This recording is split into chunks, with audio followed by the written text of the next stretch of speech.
जय हिंद मेरे प्यारे दोस्तों। आज है 3 जनवरी 2025 और आज के जितने भी महत्वपूर्ण करंट अफेयर्स होंगी और स्टैटिक जीके होंगी वो सभी हम इस वीडियो में डिस्कस करेंगे। तो आइए शुरू करते हैं आज का महत्वपूर्ण current affairs with static GK. पहला प्रश्न है, विश्व अंतर्मुखी दिवस कब मनाया गया है? तो 2 जनवरी को मनाया गया है विश्व अंतर्मुखी दिवस। मेरे प्यारे दोस्तों देखो, वैश्विक परिवार दिवस 1 जनवरी को मनाया गया और डीआरडीओ स्थापना दिवस 1 जनवरी को मनाया गया। डीआरडीओ की स्थापना 1 जनवरी 1958 को हुई थी। अगला प्रश्न है, मेजर ध्यानचंद खेल रत्न पुरस्कार 2024 के लिए किसे चुना गया है? तो मनु भाकरू का चुना गया है जिनका संबंध शूटिंग से है। हरमनप्रीत सिंह को चुना गया है जिनका संबंध हॉकी से है। और डी गुकेश को चुना गया है जिनका संबंध शतरंज से है। और प्रवीण कुमार पैरा एथलेटिक हैं, इनको भी चुना गया है। तो मेजर ध्यानचंद खेल रत्न पुरस्कार 2024 4 खिलाड़ियों को दिया गया है, अर्थात इसका आंसर हो जाएगा उपयुक्त सभी दोस्तों। अच्छा, अर्जुन पुरस्कार 2024 कितने खिलाड़ियों को दिया गया है? तो 32 खिलाड़ियों को दिया गया है अर्जुन पुरस्कार 2024 मेरे प्यारे दोस्तों।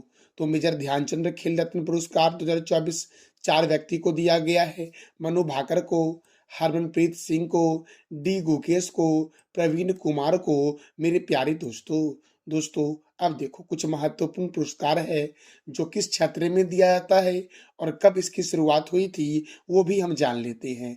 जैसे कि पुलित्जर पुरस्कार पत्रकारिता के क्षेत्र में दिया जा रहा है और 1917 से दिया जा रहा है। ऑस्कर पुरस्कार फिल्म के क्षेत्र में 1929 से दिया जाता है। कलिंग पुरस्कार विज्ञान के क्षेत्र में 1952 से। ग्रैमी पुरस्कार संगीत के क्षेत्र में 1958 से। दोस्तों ग्रैमी, जैसे ही ग्रैमी आए तो गाना याद रखना, संगीत के क्षेत्र में। ऑस्कर दोस्तों फिल्म के क्षेत्र में। और पौसे पुलित्जर, पौसे पत्रकारिता। और कलिंग पुरस्कार दोस्तों दिया जाता है विज्ञान के क्षेत्र में। ज्ञानपीठ पुरस्कार साहित्य के क्षेत्र, ज्ञान दोस्तों साहित्य से मिलता है, तो ज्ञानपीठ पुरस्कार साहित्य के क्षेत्र में। और दादा साहब फाल्के पुरस्कार फिल्म के क्षेत्र में 1969 से दिया जा रहा है। और ज्ञानपीठ पुरस्कार 1965 से साहित्य के क्षेत्र में दिया जा रहा है। कई बार यह भी प्रश्न पूछा गया है कि निम्नलिखित में कौन सा पुरस्कार साहित्य के क्षेत्र में नहीं दिया जाता है? तो याद रखना मेरे प्यारे दोस्तों, दादा साहब फाल्के पुरस्कार फिल्म के क्षेत्र में, फाल्के फिल्म के क्षेत्र में, ऑस्कर फिल्म के क्षेत्र में, पुलित्जर पत्रकारिता के क्षेत्र में, ज्ञानपीठ साहित्य के क्षेत्र में, कलिंग पुरस्कार विज्ञान के क्षेत्र में और मान बुकर पुरस्कार साहित्य के क्षेत्र में 1969 से दिया जा रहा है। सरस्वती सम्मान साहित्य के क्षेत्र में 1991 से दिया जा रहा है। दोस्तों वाचस्पति पुरस्कार संस्कृत साहित्य में 1992 से दिया जा रहा है। तो मेरे प्यारे दोस्तों मैंने आपको बताया, ज्ञानपीठ पुरस्कार, मान बुकर पुरस्कार, सरस्वती सम्मान साहित्य के क्षेत्र में दिया जाता है और पुलित्जर पुरस्कार पत्रकारिता के क्षेत्र में दिया जाता है। कलिंग पुरस्कार विज्ञान के क्षेत्र में दिया जाता है। अच्छा, नोबेल पुरस्कार कितने क्षेत्र में मिलता है? तो 6 क्षेत्रों में नोबेल पुरस्कार मिलता है, साहित्य में, चिकित्सा में, भौतिक में, रसायन में, शांति में और अर्थशास्त्र में। याद रखना, नोबेल पुरस्कार की शुरुआत 1901 से हुआ था और जब इसकी शुरुआत हुई थी उस समय अर्थशास्त्र के क्षेत्र में यह पुरस्कार नहीं दिया जाता था।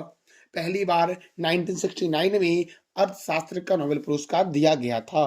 भटनागर पुरस्कार विज्ञान के क्षेत्र में 1957 से दिया जा रहा है। धनवंतरी पुरस्कार चिकित्सा के क्षेत्र में 1971 से। बोरलॉन्ग पुरस्कार कृषि के क्षेत्र में 1973 से। बीसी राय पुरस्कार चिकित्सा के क्षेत्र में और व्यास सम्मान साहित्य के क्षेत्र में दिया जाता है। तो दोस्तों मैंने अभी बताया आपको कि साहित्य के क्षेत्र में पुरस्कार व्यास सम्मान दिया जाता है, सरस्वती सम्मान, मान बुकर पुरस्कार और दोस्तों पुलित्जर पुरस्कार, ज्ञानपीठ पुरस्कार। दोस्तों ये सब जो मिलता है ये साहित्य के क्षेत्र में, और पुलित्जर जो है ये पत्रकारिता के क्षेत्र में। याद रखना मेरे प्यारे दोस्तों। तो आप बता दो कमेंट बॉक्स में कि ऑस्कर पुरस्कार की शुरुआत कब हुई और यह किस क्षेत्र में दिया जाता है। पुलित्जर पुरस्कार पत्रकारिता के क्षेत्र में मिलता है। हाल ही में किस मंत्रालय ने 2024 को सुधारों का वर्ष अर्थात ईयर ऑफ रिफॉर्म्स घोषित किया है? किस मंत्रालय के द्वारा 2024 को सुधारों का वर्ष घोषित किया गया है? तो रक्षा मंत्रालय के द्वारा। और वर्तमान में रक्षा मंत्री कौन है दोस्तों? तो राजनाथ सिंह है वर्तमान में रक्षा मंत्री। अच्छा, स्वतंत्र भारत के प्रथम रक्षा मंत्री कौन थे? तो बलदेव सिंह थे स्वतंत्र भारत के प्रथम रक्षा मंत्री। आप बता दो कमेंट बॉक्स में कि वर्तमान में रेल मंत्री कौन है? गृह मंत्री हैं अमित शाह और वित्त मंत्री हैं निर्मला सीतारमन। मेरे प्यारे दोस्तों, हाल ही में किस देश ने बाल विवाह मुक्त अभियान की शुरुआत की है? तो नेपाल ने नेपाल बाल विवाह मुक्त अभियान की शुरुआत की है। अब नेपाल ने की है दोस्तों, तो नेपाल की राजधानी है काठमांडू। भूटान की राजधानी क्या है? थिम्पू। और बांग्लादेश की राजधानी क्या है दोस्तों? तो ढाका है बांग्लादेश की राजधानी। मेरे प्यारे दोस्तों, नेपाल की करेंसी है नेपाली रूपी। नेपाल के प्रेसिडेंट हैं रामचंद्र पौडेल। और नेपाल के प्राइम मिनिस्टर कौन है? तो केपी शर्मा ओली। नेपाल की पर्यटक राजधानी क्या बनी है? पोखरा। प्रथम अंतर्राष्ट्रीय इंद्रधनुष पर्यटन सम्मेलन कहाँ आयोजित हुआ? तो काठमांडू में। और नेपाल सर्वोच्च न्यायालय के मुख्य न्यायाधीश कौन बने हैं? तो प्रकाश मान सिंह बने हैं। आप बताओ कमेंट बॉक्स में कि भारत के सर्वोच्च न्यायालय के मुख्य न्यायाधीश कौन है? अगला प्रश्न है, हाल ही में किसने संतोष ट्रॉफी 2024 से 25 जीता है? दोस्तों, तो पश्चिम बंगाल ने जीता है संतोष ट्रॉफी 2024 से 25 और केरल था इसमें उप विजेता। इस बार जो संतोष ट्रॉफी का आयोजन हुआ ये 78वां संस्करण था मेरे प्यारे दोस्तों। तो आप बता दो कमेंट बॉक्स में संतोष ट्रॉफी का संबंध किस खेल से है? अब पश्चिम बंगाल के टीमों ने जीता दोस्तों है यह। तो पश्चिम बंगाल की राजधानी क्या है? कोलकाता। पश्चिम बंगाल के गवर्नर कौन है? सीबी आनंद बोस हैं पश्चिम बंगाल के गवर्नर। और यहाँ के मुख्यमंत्री हैं ममता बनर्जी। यहाँ पर राज्यसभा 16 है और लोकसभा है 42। अच्छा, बिहार में राज्यसभा और लोकसभा कितना है? इसका जवाब दे दो आप कमेंट बॉक्स में। बुक्सा राष्ट्रीय उद्यान, नोरा घाटी राष्ट्रीय उद्यान, सिंगलीला राष्ट्रीय उद्यान, सुंदरवन राष्ट्रीय उद्यान कहाँ है? पश्चिम बंगाल में है। लोथियन द्वीप वन्य जीव अभयारण्य कहाँ है? पश्चिम बंगाल में। हिमालय की रानी के उपनाम से जानते हैं दार्जिलिंग को। मयूराक्षी परियोजना कहाँ है? तो मयूराक्षी नदी पर पश्चिम बंगाल में। फरक्का परियोजना जो है ये गंगा और भागीरथी नदी पर है। दुर्गा बैराज परियोजना दामोदर नदी पर पश्चिम बंगाल और झारखंड में है। ईडन गार्डन परियोजना कोलकाता में है दोस्तों। और कोलकाता कौन से रिवर के किनारे है? तो इसका जवाब दे दो आप कमेंट बॉक्स में मेरे प्यारे दोस्तों। युवा भारती स्टेडियम या सॉल्ट लेक स्टेडियम कोलकाता में है। नेताजी स्टेडियम कहाँ है? तो कोलकाता में है नेताजी स्टेडियम मेरे प्यारे दोस्तों। अच्छा दोस्तों देखो, कोलकाता को बोलते हैं डायमंड हावर, महलों का शहर और भारत का टॉलीवुड कोलकाता को बोलते हैं। अच्छा दोस्तों, डायमंड हावर बोलते हैं कोलकाता को और डायमंड सिटी बोलते हैं सूरत को। नेताजी सुभाष चंद्र बोस अंतर्राष्ट्रीय हवाई अड्डा कोलकाता में है। भारतीय रासायनिक जैविक संस्थान कहाँ है? तो कोलकाता में है भारतीय रासायनिक जैविक संस्थान मेरे प्यारे दोस्तों। भारतीय पुरातत्व संरक्षण विभाग का हेडक्वार्टर कहाँ है? तो कोलकाता में है मेरे प्यारे दोस्तों। केंद्रीय जूट औद्योगिक अनुसंधान संस्थान कोलकाता, केंद्रीय यांत्रिक इंजीनियरिंग अनुसंधान संस्थान दुर्गापुर पश्चिम बंगाल में है। अगला प्रश्न है, सीआरपीएफ के नए महानिर्देशक कौन बने हैं? तो बितुल कुमार बने हैं सीआरपीएफ के महानिर्देशक दोस्तों। इसका आंसर हो जाएगा सी कि बितुल कुमार जो हैं ये बने हैं सीआरपीएफ के महानिर्देशक। सीआरपीएफ अर्थात सेंट्रल रिजर्व पुलिस फोर्स, जिसका हेडक्वार्टर नई दिल्ली में है और इसकी स्थापना 27 जुलाई 1939 को हुई। इसका मोटो क्या है? सेवा और निष्ठा अर्थात सर्विस एंड लॉयल्टी। दोस्तों इसके डायरेक्टर जनरल कौन बने हैं? तो बितुल कुमार बने हैं सेंट्रल रिजर्व पुलिस फोर्स के डायरेक्टर जनरल। अच्छा, भारतीय लघु उद्योग विकास बैंक के सीएमडी कौन है? मनोज मित्तल। टाटा ट्रस्ट के अध्यक्ष कौन है? नोएल टाटा। राष्ट्रीय मानवाधिकार आयोग के अध्यक्ष कौन है? बी राम सुब्रमण्यम। भारतीय रिजर्व बैंक ऑफ इंडिया के 26वें गवर्नर कौन बने? संजय मल्होत्रा। और 25वें कौन थे? शक्तिकांत दास दोस्तों। नासा के अध्यक्ष कौन बने हैं? जेरेड इसाक मैन बने हैं नासा के अध्यक्ष। फिक्की के बने हैं हर्षवर्धन अग्रवाल। भारतीय एयरटेल के सीईओ है शाश्वत Sharma. Airport authority of India के अध्यक्ष है विपिन कुमार। कर्मचारी चयन आयोग के हैं S Gopal Krishnan. Axis bank के एमडी एंड सीईओ कौन है? तो अमिताभ चौधरी हैं दोस्तों। भारतीय तटरक्षक बल के अध्यक्ष कौन बने? S Paramesh. Nestle India limited के प्रबंधक निर्देशक कौन बने? मनोज तिवारी। संयुक्त राष्ट्र में भारत के नए राजदूत कौन बने हैं दोस्तों? तो संयुक्त राष्ट्र में भारत के नए राजदूत बने हैं पी हरीश दोस्तों। कौन बने हैं? तो पी हरीश। आईसीसी के नए अध्यक्ष कौन बने हैं? तो जय शाह बने हैं आईसीसी के नए अध्यक्ष मेरे प्यारे दोस्तों। कौन बने हैं? तो जय शाह बने हैं और ये आईसीसी के सबसे युवा अध्यक्ष हैं। जम्मू कश्मीर का डीजीपी किसे बनाया गया है? तो नलिन प्रभात को बनाया गया है जम्मू कश्मीर का डीजीपी मेरे प्यारे दोस्तों। Professional golf tour of India के अध्यक्ष हैं कपिल देव। सीमा सुरक्षा बल के प्रभारी महानिर्देशक हैं दलजीत सिंह चौधरी। यूपीएससी के नए अध्यक्ष कौन है? प्रीति सूदन। एसबीआई के अध्यक्ष कौन है? चल्ला श्रीनिवासल्लू सेट्टी। और यूरोपीय परिषद के नए अध्यक्ष कौन है? एंटोनियो कोस्टा है मेरे प्यारे दोस्तों। नाटो के महासचिव कौन है? Mark Rutte. भारतीय दूरसंचार विनियामक प्राधिकरण के अध्यक्ष हैं अतुल कुमार चौधरी। प्रेस सूचना ब्यूरो के नए अध्यक्ष कौन है? धीरेन्द्र ओझा। बीएसएनएल के अध्यक्ष और प्रबंधक निर्देशक कौन है? Robert Gerard Ravi. और आप बता दो कमेंट बॉक्स में कि बीएसएनएल की स्थापना कब हुई। पीएनबी मिडलाइफ के नए सीईओ कौन है? तो समीर बंसल हैं दोस्तों। कर्मचारी राज्य बीमा निगम के महानिर्देशक कौन है? अशोक कुमार सिंह। एलएनटी ग्रुप के अध्यक्ष कौन है? आर शंकर रमन। दिल्ली के जंगलों के सुरक्षा के समिति के प्रमुख कौन है? नजमी वजीरी। कोंकण रेलवे कॉरपोरेशन के सीएमडी हैं संतोष कुमार झा। असम राइफल के नए महानिर्देशक कौन बने? तो विकास लखेरा बने हैं। सशस्त्र सीमा बल के अध्यक्ष कौन है? अमित मोहन प्रसाद। एशियाई क्रिकेट परिषद के नए अध्यक्ष कौन है? सम्मी सिल्वा। प्रेस इंफॉर्मेशन ब्यूरो के नए प्रमुख कौन है? शेफाली सरन। राष्ट्रीय जांच एजेंसी के नए महानिर्देशक हैं सदानंद बसंत दांते। राष्ट्रीय आपदा प्रतिक्रिया बल के अध्यक्ष हैं पीयूष आनंद मेरे प्यारे दोस्तों। पुलिस अनुसंधान और विकास ब्यूरो के हैं राजीव कुमार। सीबीएसई के अध्यक्ष हैं Rahul Singh. International court of justice के अध्यक्ष हैं नवाब सलाम। बीएसएफ की पहली महिला स्नाइपर है सुमन कुमारी। प्रसार भारती के नए अध्यक्ष कौन है? तो नवनीत कुमार हैं। भारत के मुख्य सूचना आयुक्त हैं हीरालाल समारिया। आईटीबीपी के महानिर्देशक हैं राहुल सरगोत्रा। भारत के पहले एआई समर्पित संस्थान यूनिवर्सल एआई यूनिवर्सिटी के कुलपति हैं साइमन मैक। और एडीबी अर्थात एशियन डेवलपमेंट बैंक के 11वें अध्यक्ष हैं सातो कांटा मेरे प्यारे दोस्तों।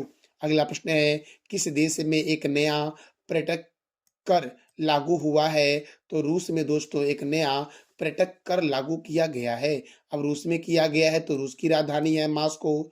रूस की करेंसी है रशियन रूबल। रूस के राष्ट्रपति हैं व्लादिमीर पुतिन और रूस के प्रधानमंत्री हैं मिखाइल मिशुस्तिन मेरे प्यारे दोस्तों। देखो कृत्रिम उपग्रह को अंतरिक्ष में प्रक्षेपित करने वाला दुनिया का पहला देश रूस है दोस्तों। अंतरिक्ष में जाने वाला प्रथम व्यक्ति कौन है? Major Yuri Gagarin. और अंतरिक्ष में तैरने वाला प्रथम व्यक्ति कौन है? Alexei Leonov. अंतरिक्ष में जाने वाली पहली महिला कौन है? Valentina Tereshkova. और ये तीनों रूस के हैं।